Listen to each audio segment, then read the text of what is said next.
Buenas tardes.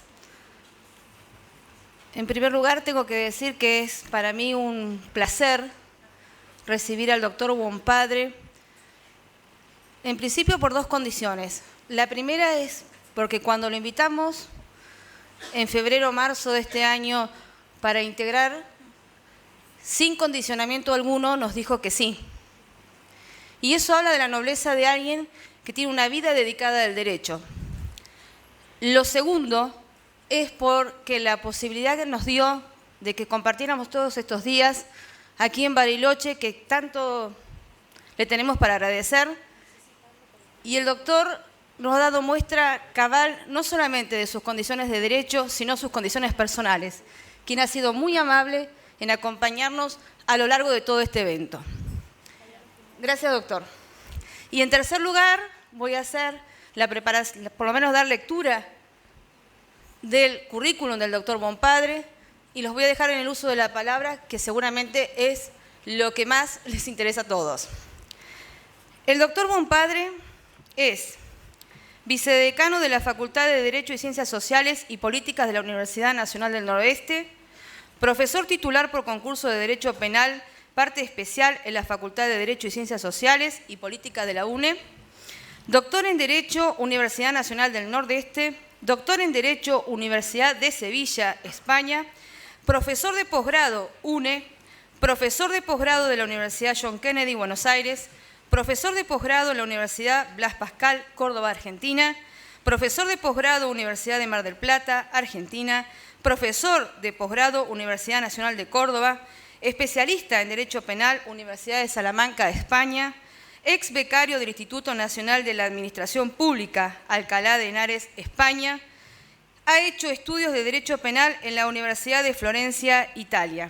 Miembro de número de la Academia Nacional de Ciencias Penales de la República Argentina, miembro experto de la Comisión de Evaluación Universitaria de la Argentina, CONEAU, investigador de la UNE, director de la carrera Doctorado en Derecho de la Facultad de Derecho y Ciencias Sociales y Políticas de la UNE, director de la Maestría en Ciencias Penales de la Facultad de Derecho y Ciencias Penales y Políticas de la UNE, miembro titular del Jurado de Enjuiciamiento para Magistrados y Funcionarios de la Provincia de Corrientes, expresidente de la Comisión Redactora del Proyecto de Código Procesal Penal para la Provincia de Corrientes, miembro de varias instituciones académicas de Argentina, profesor honorario y medalla al mérito académico, Facultad de Derecho, Universidad de Huánuco, Perú.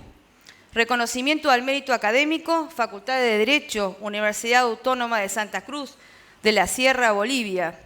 Autor de más de un centenar de artículos en revistas especializadas en Argentina y en el extranjero.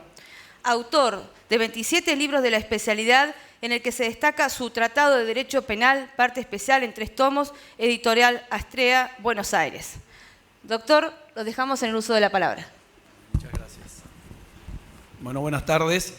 Muchas gracias, doctora Echegaray. Muchas gracias, doctora Vaquero Lascano, por la invitación que me han hecho. Realmente el honor es para mí y por supuesto, el afecto es mutuo.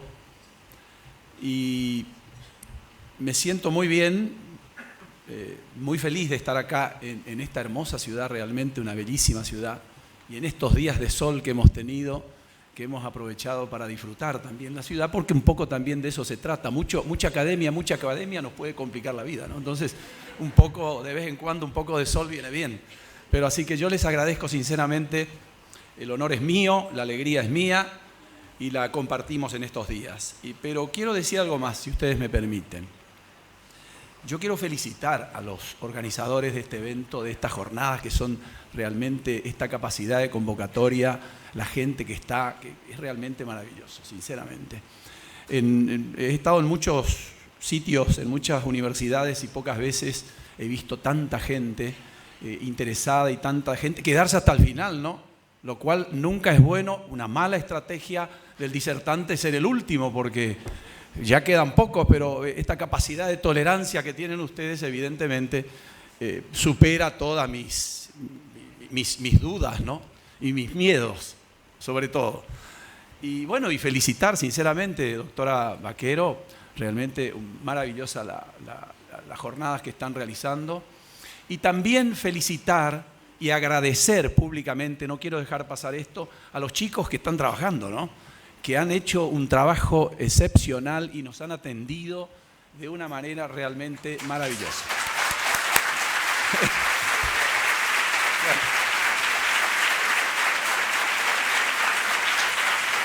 Así que muchas gracias. Bueno, vamos al tema. O si no digo, aquí terminé, ¿no? Vamos al tema. Estuve escribiendo, estuve repensando, estaba hablando con mi amiga Juana hace un rato y ayer también, y estaba repensando un poco algunas cuestiones relacionadas con la violencia de género, ¿no? Y particularmente con algunas figuras que se han incorporado al Código Penal en la Argentina, lo cual no es indudablemente ninguna sorpresa que en Argentina, de vez en cuando, y ese de vez en cuando tiene una máxima velocidad, digamos así, se produzcan reformas, ¿no? En el Código Penal. Tenemos un Código Penal, es verdad, ya un poco viejito, pero bueno, de 1921, pero ha sido en su momento uno de los códigos, y yo creo que sigue siéndolo en algunas cuestiones. Por ejemplo, el aborto, piénsenlo, que es uno de los códigos más liberales del mundo, me atrevo a decirlo, ¿no? Precisamente por este ejemplo que acabo de señalar. Y ha sido un código que ha cumplido su ciclo, su etapa, es verdad, pero lo seguimos queriendo, ¿no? Pero no lo podemos seguir maquillando con tantas reformas, porque va a dejar de ser el código que conocimos, el código que estudiamos en la universidad y el código que de alguna manera lo venimos repitiendo en todo este tipo de ciclos, ¿no? Pero bueno, la reforma es necesaria. Yo siempre digo que los códigos penales, el Código Penal es un hecho político, es innegable que es un hecho político. El Código Penal es un instrumento, una herramienta que es el espejo o debe ser el espejo de la Constitución del país de que se trate. Yo no creo en las reformas penales al margen de las coordenadas y directrices de la Constitución Nacional. Me parece que todo debe funcionar alrededor de ese eje que es la Constitución Nacional, insisto, del país de que se trate. Pero si bien es un hecho político, a mí me parece que no es una herramienta ni para la política ni de los políticos. Es decir, es una herramienta para resolver ciertos conflictos, no todos. El único conflicto que está mandado a resolver el Código Penal es el delito. Es el único conflicto que le interesa al derecho penal. Es decir, el Código Penal no es un manual de instrucciones, un manual de conductas para ser buenos o malos o mejores a los hombres. Es decir, es una herramienta de las tantas con que tiene o que cuenta el Estado para resolver conflictos. De eso se trata cuando hablamos de derecho penal. Es decir, hablar de derecho penal es necesariamente hablar de la pena. Y hablar de la pena, como la otra cara de la medalla, es hablar del derecho penal. Y esto interesa mucho repetirlo porque vamos a ver un punto que yo lo he repensado un poco ahora cuando entremos ya puntualmente al tema que voy a desarrollar brevemente, y les prometo que voy a ser breve para que no se vayan enojadísimos de acá. Es que tenemos que ver cuál es la finalidad de la pena. Es decir, ¿para qué sirve la pena y si tiene alguna función? Y si sirve para algo. Porque ustedes seguramente sabrán que el femicidio y muchos delitos vecinos que han sido incorporados por la última reforma al artículo 80 del Código Penal, que lo han convertido en un monstruo a ese artículo 80, ¿no es cierto?, tiene la reclusión perpetua, es decir, la prisión perpetua. Entonces, eso ya nos plantea un punto de conflicto, es decir, un punto conflictivo que nos hace pensar un poco qué hacemos con esto. No estoy diciendo que yo tengo dudas de que el femicida debe ser puesto en una cárcel o no, ese es otro problema, para otra discusión. Yo estoy diciendo de que un código penal, en una reforma penal cualquiera sea, el legislador debe respetar un principio fundamentalmente, que me parece que es el que recrea todo el orden jurídico, que es el principio de unidad. El principio de unidad del orden jurídico. Es decir, el orden jurídico es un mundo, imaginemos no un mundo, una circunferencia, un círculo, y adentro algunas, ¿cómo se llama? Unas pelotitas que están bailando, y esas son las disciplinas que componen ese mundo jurídico, y el derecho penal está entre ellas. Pero no son pelotitas que bailan como las que se hacen en las rifas o en las competencias, etcétera, de que sale la que sale, no. Están interconectadas entre sí. No dependen una de otra, pero se conocen entre sí. Ese es el tema del mundillo jurídico, el que está dentro. Y el derecho penal sabe que el derecho civil se ha modificado. El derecho penal sabe que el derecho administrativo también aplica sanciones y el derecho laboral también. De manera tal que el legislador que no tome en cuenta este principio de unidad, y bueno, puede convertir esa reforma necesaria en un fracaso. Que me parece un poco lo que está pasando en los últimos años con las reformas penales en la Argentina. Y yo creo que eso hay que decirlo. Tenemos que repensar toda la problemática que plantea la política criminal argentina. En los últimos años, 15 o 20 años inclusive. Es decir, de esto ya recordarán ustedes los cordobeses seguramente que sí. El profesor Núñez ya hablaba de la inflación punitiva hace 50 años o 80 años atrás y hoy seguimos con la misma historia. Le hemos cambiado el nombre, le pusimos neopunitivismo, neocriminalización, neo, pero seguimos con lo mismo. Seguimos con esa inflación punitiva, creando nuevos delitos, creando nuevas agravantes, aumentando las penas de delitos de viejo cuño, etcétera, etcétera, y un largo etcétera. Entonces tenemos que ver si esto sirve para algo. Yo sé que sirve para algo. No es esa finalidad simbólica, comunicativa, que es positiva del derecho penal, sino es una simbólica negativa. Es decir, sirve para eso. ¿Sirve para qué? Lo han dicho, no digo nada nuevo con esto, pero este es un fenómeno que se viene repitiendo en la Argentina y en América Latina. Ahora, yo he traído algunas referencias de algunos códigos de América Latina y se los voy a decir muy brevemente, nada más para que ustedes vean cómo funciona esto y con qué diversidad inclusive de denominaciones estamos en América Latina con este tema de la violencia de género. ¿Entienden? Entonces, esto para mí es un problema muy serio y un problema que debe revertirse, que tiene que tener una solución. No podemos reformar todo, como dicen algunos amigos españoles, Juana, corregime Juana si digo algo incorrecto, que es el legislador que reforma al tambor del telediario, dicen ellos, nosotros diríamos de las noticias, ¿no? Y eso es verdad. Es decir, les voy a dar un par de ejemplos. Ustedes recordarán, seguramente, porque está en la conciencia colectiva todavía ese tema no resuelto, que es el de Marita Verón, ¿se acuerdan? Es decir, la Marita... que le han hecho un daño tremendo, ha desaparecido en el año 2002. Pongo este ejemplo para que se entienda lo que quiero decir con esto de las reformas y de la política criminal. En el año 2002 desapareció Marita y no se la encontró nunca más. Pero en el año 2002 ya estaba en vigencia el protocolo de Palermo del año 2000, que tiene la definición internacional de trata.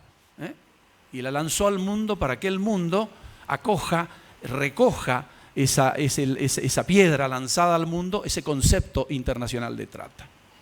Claro, pero la Argentina, como la Argentina es un país donde cuanto convenio y papel ande volando por el ciberespacio, lo tomamos y firmamos, el problema es que no los cumplimos, entre paréntesis, entonces vienen todos estos problemas, ¿no? Y los problemas vienen después porque decimos, no hay estadística. ¿Y cómo va a haber estadística? Si hay estadística, nos peleamos entre todos de los delitos en general. Entonces, en el año 2002 se produce la desaparición de Marita. ¿Y qué pasa? No pasa nada. En el 2008 se sanciona, recuerdan, la primera ley de trata en la Argentina. Es decir, no es la primera realmente, pero la ley... que revitalizó o resucitó el fenómeno del tráfico de personas en la Argentina. Porque esto viene desde lejos. Inclusive en el Código Penal argentino, con las reformas que ha tenido, inclusive, ¿se acuerdan? La ley 17.567, que es la primera que incorpora el delito de trata de personas al Código Penal. Y se sanciona esta ley de trata que en alguna medida, con sus errores y aciertos, respondía a las directrices del protocolo de Palermo. Pero ¿qué pasa? Eso fue en el 2008. En el 2012, después del juicio de Marita, en el 2012, fíjense los años que van pasando, ¿no? Se produce el fallo del Tribunal de Apelaciones de Tribunal Oral de Tucumán, que absuelve a los 13, creo que eran, acusados por el secuestro de Marita. Se arma un escándalo en la Argentina tremendo, ¿no? ¿Qué hacen los legisladores? A los 3 o 4 días se reúnen y sancionan una nueva ley de trata. Bueno, esa es la ley que no sirve para nada. No solamente han sancionado una nueva ley de trata que no sirve para nada, permítasenme esta expresión, no muy académica, pero creo que gráfica, sino que no se queda el legislador en la problemática de la trata y avanza hacia la temática de la prostitución. Todo lo que es prostitución es sospechado de trata. Entonces, ¿qué hacemos con la prostitución? Hay que reformar el Código Penal. Entonces, inventamos 2 nuevas figuras. Digo inventamos porque se le ha cambiado la estructura técnica del rufianismo y la promoción de la prostitución. Ahora tenemos 2 figuras que se castiga a quien favorece la prostitución de otra persona, aunque fuera mayor de edad, con su consentimiento. Y tenemos aquel que explota la prostitución ajena con su consentimiento. Es decir, hemos incorporado 2 figuras que son, a mi juicio, inconstitucionales. Es decir, que afectan el derecho de las personas que quieren ejercer la prostitución y destinar sus beneficios a quien quiera. Claro que eso plantea también cuestiones. Ya estoy viendo murmullos, así que me van a pegar en cualquier momento. Pero es lo que yo pienso, pero esto plantea un montón de cuestiones que no va a dar el tiempo para desarrollarlas. Por ejemplo, el concepto de aprovechamiento, el concepto de explotación, el concepto de violencia como factor neutral del Código Penal, como elemento neutral de muchos delitos, y el concepto de violencia de género. Son 4 elementos, 4 conceptos que el legislador argentino ha introducido al Código Penal en distintas figuras. Y la pregunta es, ¿qué hacemos con esto? Es decir, ¿hacemos un análisis literal de lo que significa explotación?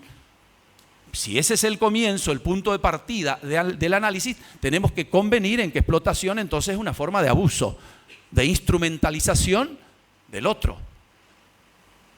Y ese abuso de poder, por decirlo de algún modo, bueno, se logra cuando la víctima es un menor, cuando la víctima es vulnerable, cuando hay coacción, cuando hay fraude, cuando hay violencia, etcétera, etcétera. Pero me pregunto, ¿ese es el sentido que le dio el legislador a este concepto en estas figuras que yo acabo de dar de ejemplo? En el ejercicio de la prostitución ajena con el consentimiento de la persona adulta. ¿Ese es el concepto? Porque si ustedes ven y van a los tipos agravados, se agravan estas conductas cuando se usa violencia, fraude u otro medio de coerción, de manera tal que no hay ninguna discusión en que se está castigando una conducta con el consentimiento de la persona adulta y que puede disponer de su libertad sexual, como es el ejercicio de la prostitución y con quien quiera. Entonces, claro, se plantean y se pueden plantear estos problemas, creo yo, por los desperfectos técnicos de estos productos que salen de un Congreso que a máxima velocidad saca todas estas reformas. Y entre esas reformas está la reforma de la 26791, que es la que introduce la figura del femicidio al Código Penal en el inciso 11 del artículo 80. Ahora, a mí me parece que hay una cantidad de puntos que deben ser aclarados, o por lo menos revisados y analizados y discutidos. Me parece a mí. Por ejemplo, si esta ley 26791 de reformas al Código Penal es o no una ley de género. Porque si no es una ley de género, pese a que habla del género en una de sus reformas, en la del femicidio, si no es una ley de género, entonces se nos presenta este interrogante. ¿Hay una problemática de género en las figuras que introdujo en el inciso primero del artículo 80? Es decir, el que da muerte al ascendiente, descendiente, cónyuge, pareja, expareja, aún sin convivencia, etc. ¿La problemática de género también invade esa zona o se queda recalando en las costas del femicidio, del inciso 11? según cual sea la respuesta que demos a este primer interrogante, iba a ser el problema de la pena, va a tener incidencia en el problema de la pena, que debería tenerlo. Y ya que estamos hablando de pena, las dos figuras tienen pena perpetua. Se justifica la pena perpetua en el primer caso, en el inciso primero, cuando no se trata de un problema de género. Entonces, ¿cuál es la justificación? ¿Cuál es el fundamento que ha tenido el legislador para castigar con pena perpetua el homicidio del novio o el homicidio de la expareja? De la misma manera que ha castigado el homicidio del cónyuge o del ascendiente o el descendiente. E inclusive cuando estamos en presencia de un contexto de género, en el caso del femicidio. ¿Cuál es la justificación que tuvo el legislador? Debe tener alguna. No ha sido una cuestión, digamos, impensada, de que el legislador se le ocurrió, pongamos perpetua también a este y quedemos bien con todo el mundo. Puede ser, ¿no? Pero no creo que esa sea la razón técnica. Debe haber alguna. Yo sinceramente no la conozco. Sinceramente les digo, no conozco cuál es la forma o cuál es el elemento justificador de la pena de reclusión, de prisión perpetua. Más allá de toda la problemática planteada alrededor de la constitucionalidad de esta pena, que es otra cuestión, la dejemos para otro día, para que nos explique el profesor Zaffaroni toda esa temática, que la conoce muy bien. Entonces, si tiene la misma pena el femicidio, porque lo que justifica en el inciso 11 es la violencia de género, bueno, entonces, ¿qué es lo que justifica en el inciso primero? La misma pena. Les dejo esa pregunta para que ustedes la piensen y me den la respuesta en algún momento. Ese es un problema. Entonces, y un problema añadido a esto, viene con lo que decía hace un minuto, el problema de la pena. Y acá se plantea un problema atinente a la pena. ¿Por qué? La Argentina, como les decía, firma cuanto documento pasa por la General Paz. Entre esos documentos está el Estatuto de Roma. Y el Estatuto de Roma no es un documento a la criolla, digamos, no, es un documento internacional que ha sido incorporado a través de una ley aprobada por el Congreso y a través de una segunda ley de implementación, que no recuerdo el número, 26602 creo que es. De una ley de implementación a su vez de la ley que aprueba el Estatuto de Roma. Y el Estatuto de Roma dice, señores, que las penas perpetuas, primero que la pena máxima es de 30 años, y la pena perpetua solamente se puede aplicar en dos circunstancias, si concurren dos de estas únicas circunstancias que están previstas en esta normativa internacional, que es la gravedad del delito, del hecho, y las circunstancias o las condiciones personales del autor, lo cual ya plantearía también una duda, ¿no? Las condiciones personales del autor. Pero estas dos circunstancias son las únicas, según el estatuto, que legitiman y justifican la aplicación de la pena perpetua en un hecho que podría ser de estas características. ¿La Argentina ha respetado el Estatuto de Roma? Esa es la pregunta. Si no ha respetado el Estatuto de Roma, la ley que introduce la agravante del femicidio lesiona el principio de proporcionalidad de las penas. Si vamos a respetar y vamos a defender un derecho penal de mínima intervención, entonces, señores, tenemos que respetar los principios que surgen del principio de legalidad, entre ellos el de la proporcionalidad de las penas, que tienen que ser proporcionales al daño, al injusto, a la gravedad del injusto. Yo no digo que no sea un hecho grave matar a una mujer, no, por supuesto, que no se me entienda mal. Estoy trabajando técnicamente la problemática de la pena, precisamente para que este tema no se plantee ante los jueces y le digan, señor juez, esto es inconstitucional porque no entiendo nada de qué se trata esto. ¿Qué es esto de matar a una mujer mediando violencia de género? Esto no tiene ninguna explicación. Miren que yo escribí 2 libros sobre este tema y en los 2, por supuesto, apoyo la reforma. Aclaro esto para que después todas las mujeres no me dejen salir Como el piquete en el Chaco, ¿no? Que es piquete para que no salga de la ciudad, ¿no? ¿Entienden? Entonces, se puede plantear esta cuestión. Este es un punto que me parece esencial resolverlo. Yo no tengo la solución en este momento, es una idea. Quise traer distintas ideas, algunas ideas que tomé en esto que por suerte nos da el hotel. Entonces me puse a apuntar y repensar algunas cuestiones, y una de ellas es esta, que no la trabajé en el libro, en los libros míos. El problema de la pena, en relación con el máximo establecido en el Estatuto de Roma. Entonces, se pueden plantear también objeciones a la técnica empleada, a la técnica legislativa empleada por el Congreso, por el legislador, para tipificar esta figura, para describirla literalmente. Dice, el que matare a una mujer, el sujeto siendo un hombre, mediando violencia de género. Y ahí se plantea un gran interrogante. ¿Qué es esto que nos está diciendo el legislador? Porque en la Argentina, a diferencia de otros ordenamientos, como por ejemplo España, que tiene una ley del 2004, la número 1, la ley orgánica 1 del 2004, que habla de la violencia de género, y el nombre emplea la palabra género, la denominación de la ley, de manera tal que ahí la problemática de género no se plantean si esa ley es o no de género, sino qué es lo que integra el concepto de género, que es otra cuestión. Están discutiendo los españoles ese tema hasta ahora, no se van a poner de acuerdo porque son españoles, igual que nosotros. Entonces, nosotros acá no vamos a discutir eso. ¿Saben por qué? Porque acá no tenemos ninguna denominación de género en ningún lado. No van a encontrar ustedes en todo este abanico normativo que tenemos en la Argentina en vigencia, salvo en la Convención de Belén, no van a encontrar la palabra género. Es decir, el legislador penal no se preocupó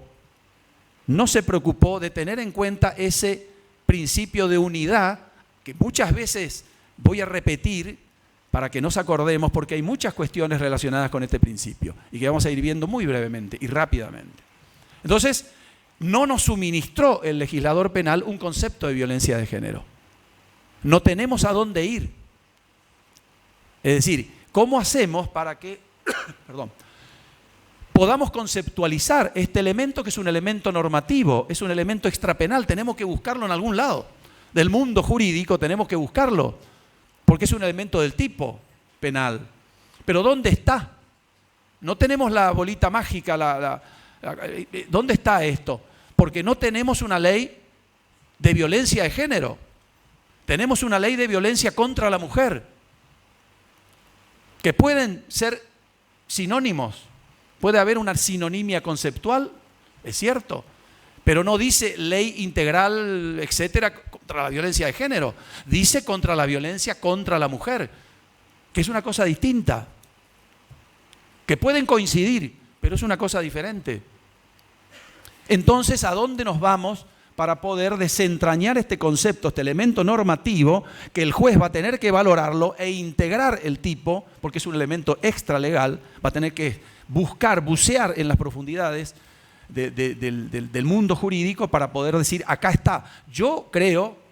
Mi opinión creo, ha sido seguida por un tribunal de Mar del Plata y por otro más en Necochea, de que el concepto de violencia de género, a que hace referencia el inciso 11 del artículo 80, está en la Ley de Protección Integral de Violencia contra la Mujer, que es la 26485.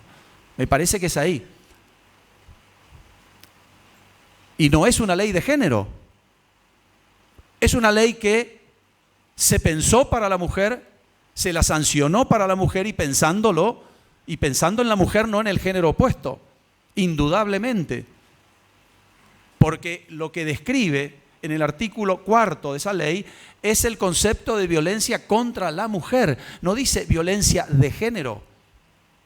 Insisto, dejemos afuera de la discusión la problemática que plantea qué quiere decir género. Si es género gramatical, si los seres tienen género, como discuten en España, por ejemplo, o si género es igual a sexo. Esa es una cuestión aparte, para otra discusión. Acá el problema que se nos plantea, me parece a mí, que se nos puede plantear en la praxis, es precisamente poder definir este concepto, que necesitamos integrar el tipo penal. para que ese homicidio, porque en definitiva es un homicidio particularizado, singularizado por una circunstancia especial que introdujo el legislador, que es el contexto de género, el ejercicio de la violencia en un contexto de género, que no se transmite a las otras figuras, según mi opinión, lo cual también plantea, como decía hace un momento, puede plantear una cuestión de constitucionalidad, ¿entienden? Tenemos que recurrir necesariamente al único instrumento normativo que tenemos, que es la Ley de Violencia Integral contra la Mujer. Sin irnos a la Convención de Belén, etcétera, porque también la Convención de Belén, pese a que utiliza la palabra género en el concepto de violencia, es una ley de violencia contra la mujer, porque también se pensó para la mujer. Nos guste o no nos guste, podrán estar de acuerdo algunos y otros no, pero esa es la realidad normativa que tenemos en la Argentina. Entonces, tenemos que integrar ese elemento normativo del tipo penal con el concepto de violencia del artículo 4 de la 26.485. Pero eso nos genera un problema adicional, es un problema añadido, porque la violencia de género no es cualquier clase de violencia.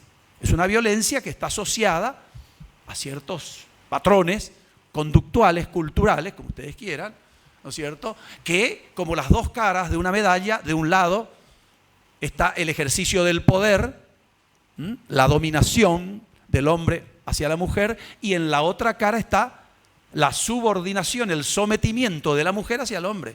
Y esa es la violencia de género. Entonces, si esa es la violencia de género a que hace referencia el Código Penal en el artículo 80, entonces necesariamente tenemos que plantearnos otro problema añadido, me parece a mí, que ya es un problema más complicado y que va a ser más complicado para los jueces. Es decir, si esto es así, si es correcto lo que estoy diciendo, me pregunto,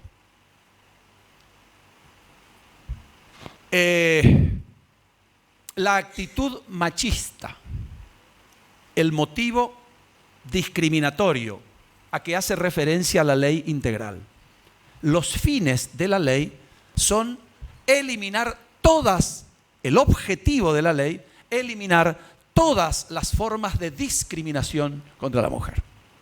De manera tal que, si esto es así, entonces ese fin discriminatorio es un elemento añadido al tipo penal que debiera estar.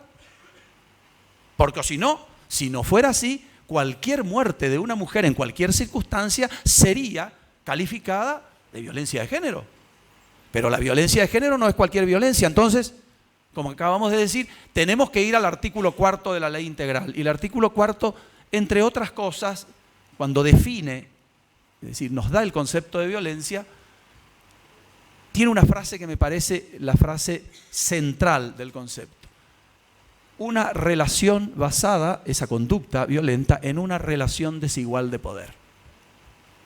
Entonces la pregunta es esta: ¿qué hacemos con esta relación desigual de poder? ¿Cómo hace el juez para saber cuándo está frente a una relación desigual de poder para que la violencia que vio en la muerte de esa persona, de esa mujer, sea calificada de violencia de género? No tiene escapatoria, me parece a mí. ¿Cómo hará? No lo sé. ¿Irá a los antecedentes? ¿Irá? No sé.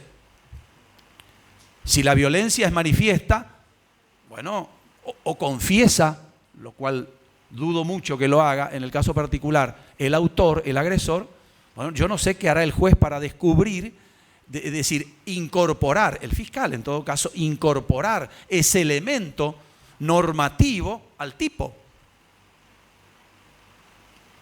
Ese elemento añadido que no lo teníamos en vista, la relación desigual de poder. Podemos decir, no, como ha ocurrido en otros países, no es necesario. Ya la relación de pareja presupone esa relación desigual de poder, pero esa es una presunción. Y las presunciones no son aconsejables, según nos enseñaron en materia penal, ¿no?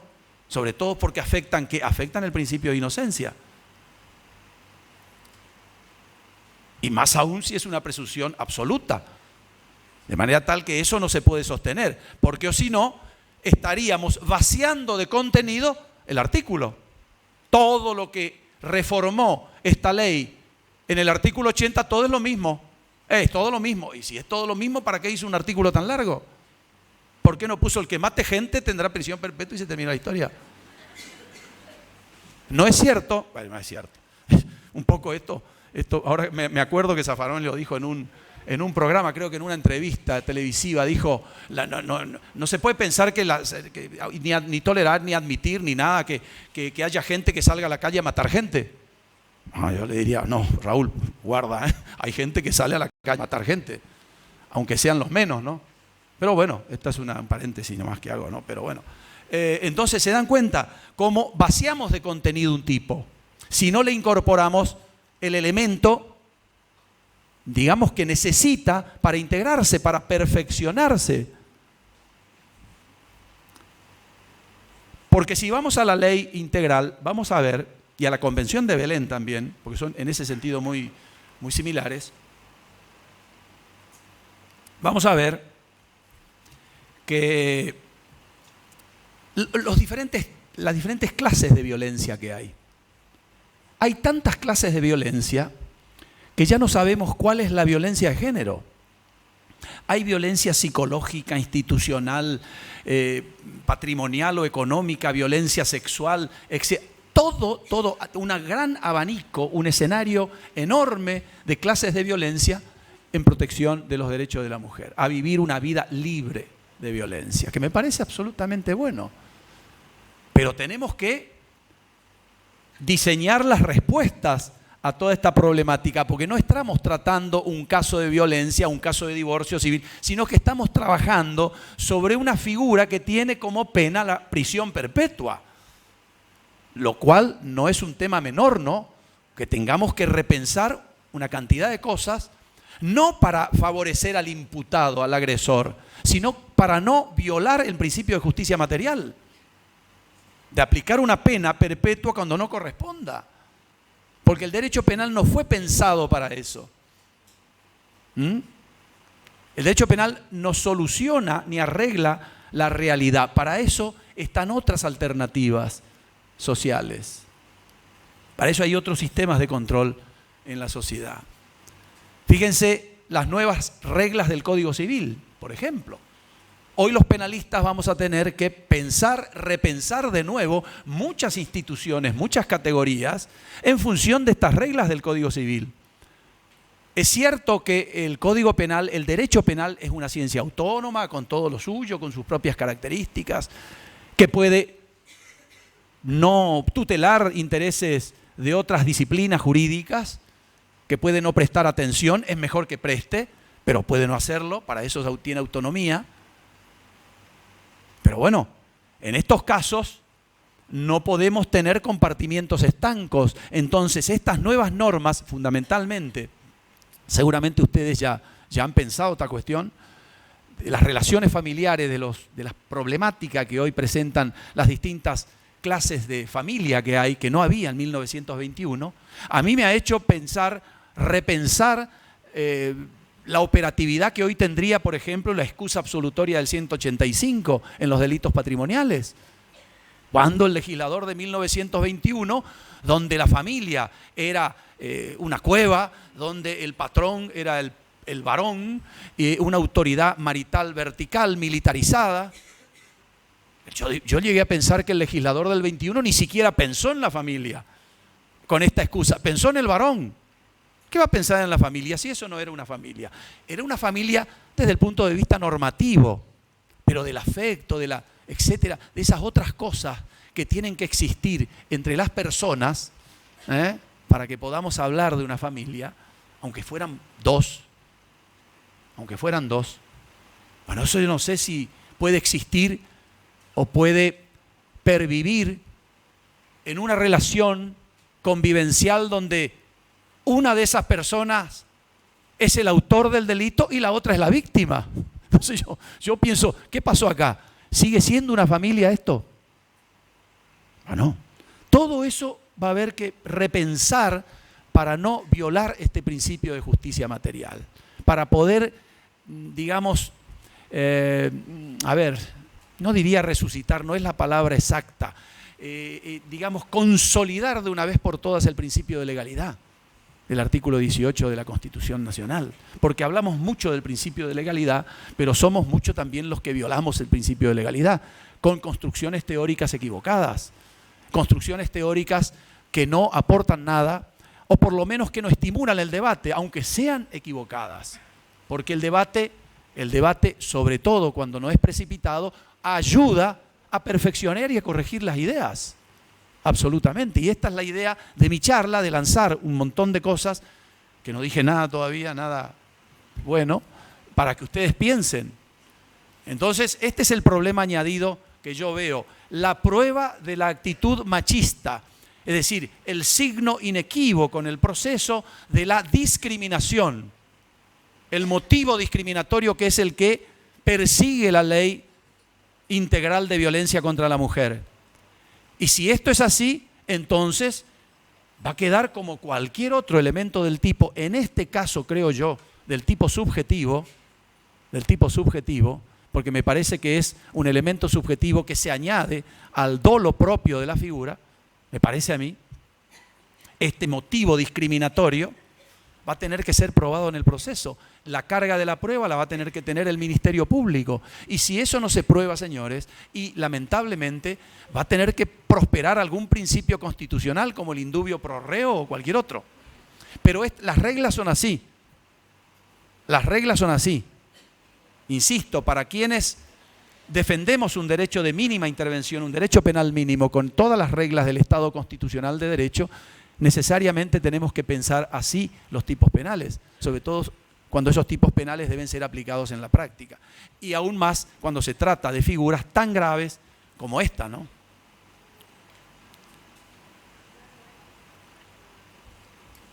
Si ustedes me permiten un segundo, me fijo otro de los papelitos que escribí acá.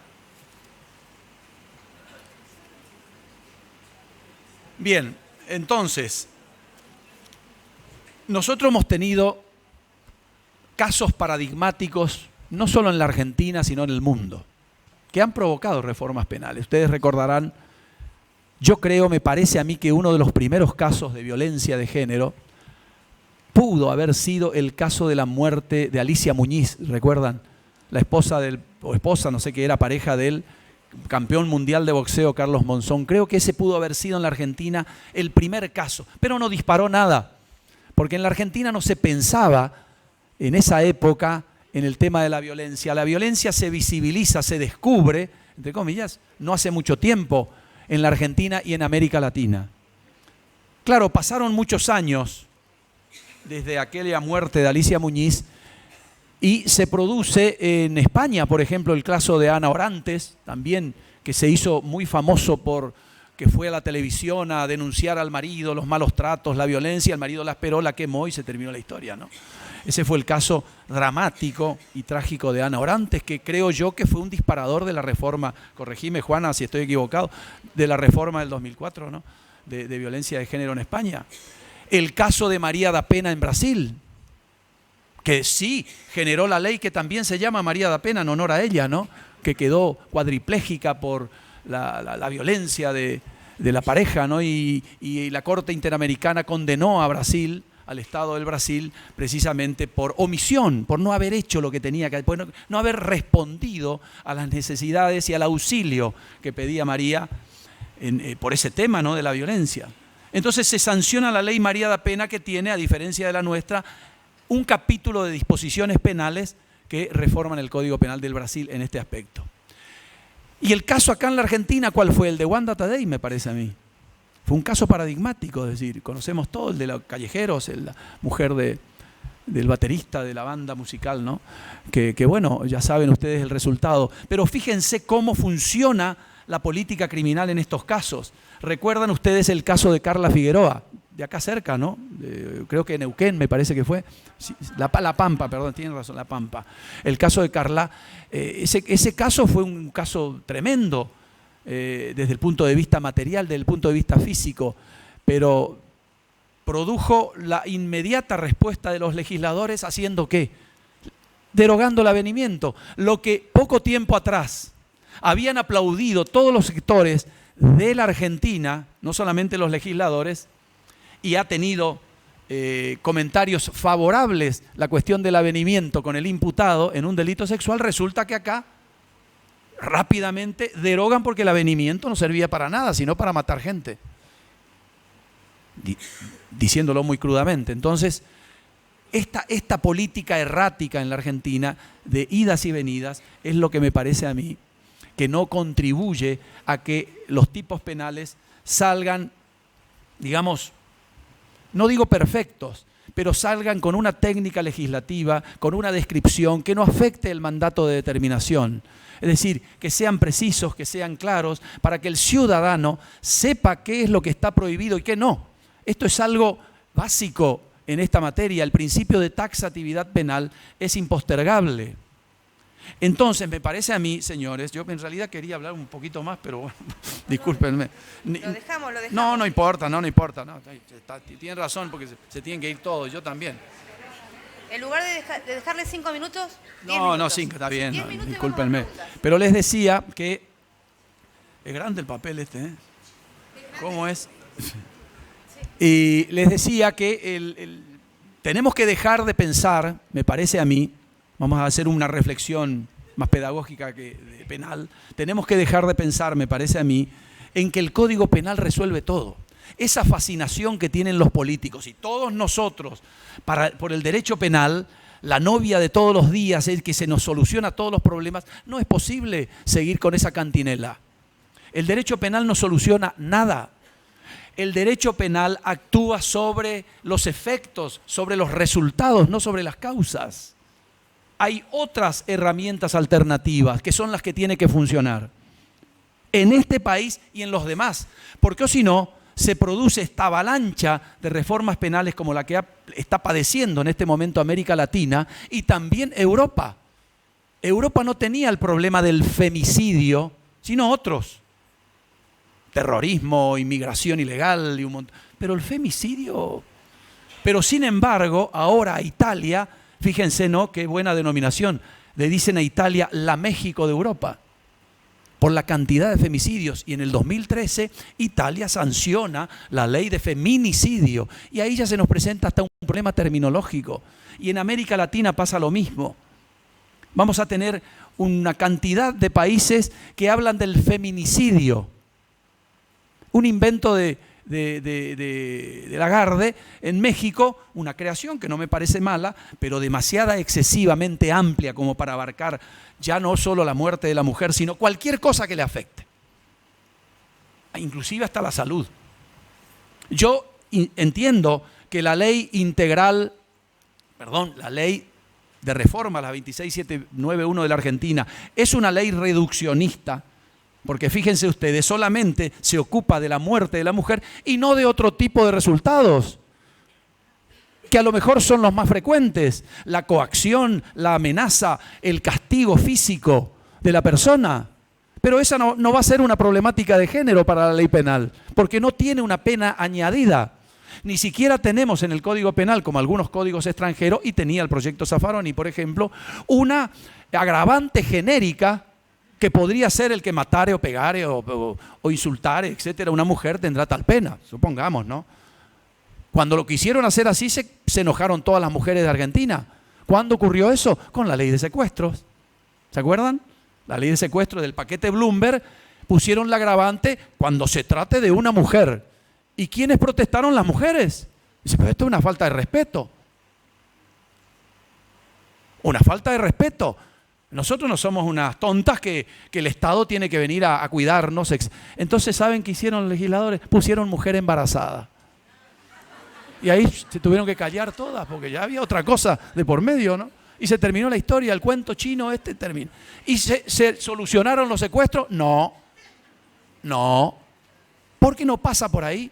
El Código Penal no es el abanico que cubre todo. Insisto, cuando ya llega, esta cantinela la sabemos todos, ya la cosa, ya está. Salvo que inventemos mañana un femicidio de peligro abstracto, ¿viste? Lo cual sería muy complejo, ¿no? Desde el punto de vista técnico aceptarlo. Pero esa es la cuestión. Entonces, señores, creo yo que tenemos que dejar el Código Penal de lado y decirle al Estado, no solo al Estado, sino también a los sistemas de control primarios, la familia, la escuela, los partidos políticos, la iglesia, etcétera, que también tienen que actuar en estas emergencias. Tienen que actuar. Primariamente, el derecho penal vendrá cuando el paciente ya está en coma y ya hay que ponerle el cuchillo y sacarle el apéndice. Cuando el paciente esté grave, ahí aparece esta maquinaria pesada del Estado. Pero mientras tanto están otras opciones que hay que usarlas. Entonces, en la medida que acá en la Argentina no haya políticas públicas efectivas y en serio, señores, los cadáveres de las mujeres no van a seguir, como dicen los italianos, aspettando en la sala de attesa, esperando en la sala de espera. Muchas gracias, señora.